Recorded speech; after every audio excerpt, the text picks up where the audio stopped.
चौथा सोमवार व्रत कथा। हर हर महादेव।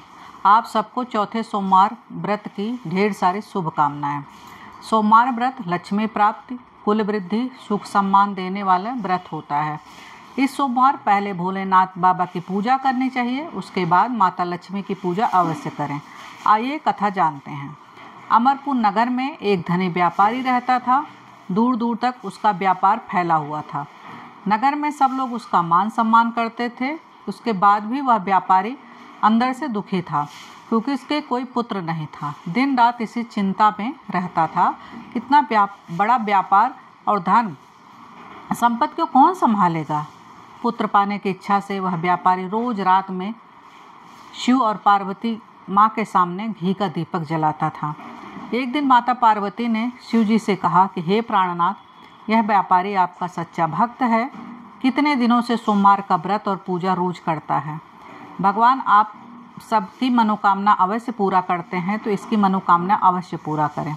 भगवान ने कहा, पार्वती, हर मनुष्य को इस संसार में उसके कर्म के अनुसार ही फल मिलता है।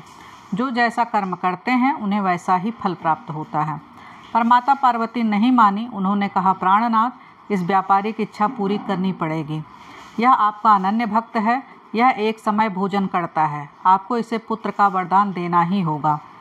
माता पार्वती की जिद के आगे भगवान ने कहा, तुम्हारे कहने पर मैं इसे व्यापारी को वरदान तो देता हूँ, इसका पुत्र 16 वर्ष से अधिक जीवित नहीं रहेगा।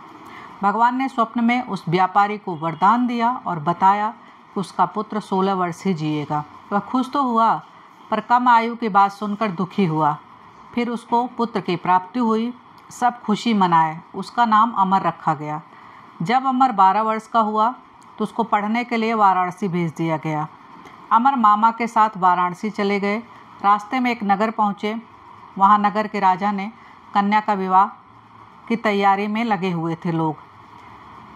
नगर सजाया गया था। निश्चित समय पर बारात आ गई, पर बर एक आंख से काना था और बर का जो पिता था वो डर रहा था कि कहीं राजा देख न लें और शादी से इनकार न कर दें। बर के पिता ने अमर को देखा, सोचा क्यों ना अभी अमर से ही विवाह करा दूं। विवाह के बाद धन देकर इसको विदा कर दूंगा और पुत्र बहू को अपने घर ले जाऊंगा, किसी को कुछ पता भी नहीं चलेगा।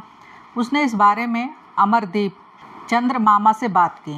अमरदीप के जो मामा थे दीपचंद्र, उनसे बात किया। मामा ने धन के लालच में आकर मान गया। दीपचंद्र ने अमर को राजकुमारी का विवाह करा दिया। राजा ने धन देकर राजकुमारी को विदा किया, पर अमर ने राजकुमारी की ओढ़नी की बात जितनी भी हुई थी लिखा, जिस नवयुवक की तुम पत्नी बनना पड़ेगा तुम्हें, वह काना है। राजकुमारी ने जब पढ़ा तो काने के साथ जाने से मना कर दिया। राजकुमारी वहीं रुक गई। अमर गुरुकुल में पढ़ने लगा। जब अमर की आयु 16 वर्ष पूरी हुई तो उसने एक यज्ञ किया, ब्राह्मणों को भोजन कराया। सोते हुए अमर के प्राण पखेरु उड़ गए। मामा ने देखा तो रोने लगे।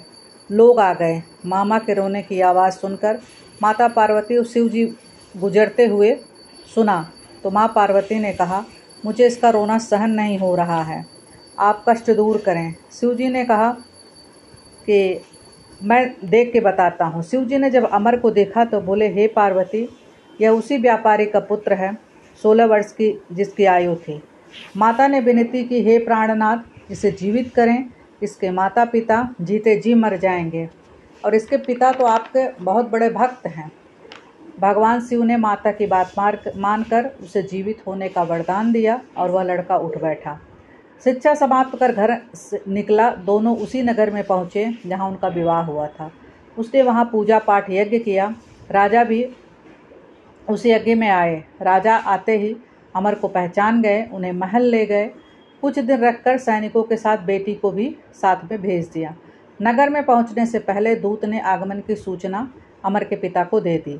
अमर के पिता ने अपने बेटे को जीवित वापस लौटने से अति प्रसन्न था। व्यापारी ने अपनी पत्नी को सारी बात तब बताई।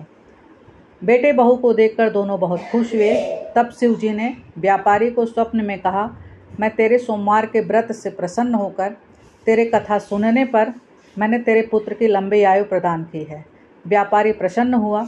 जो स्त्री पुरुष सोमवार व्रत कथा सुनते हैं उनके सभी कष्ट दूर होते हैं। हर हर महादेव।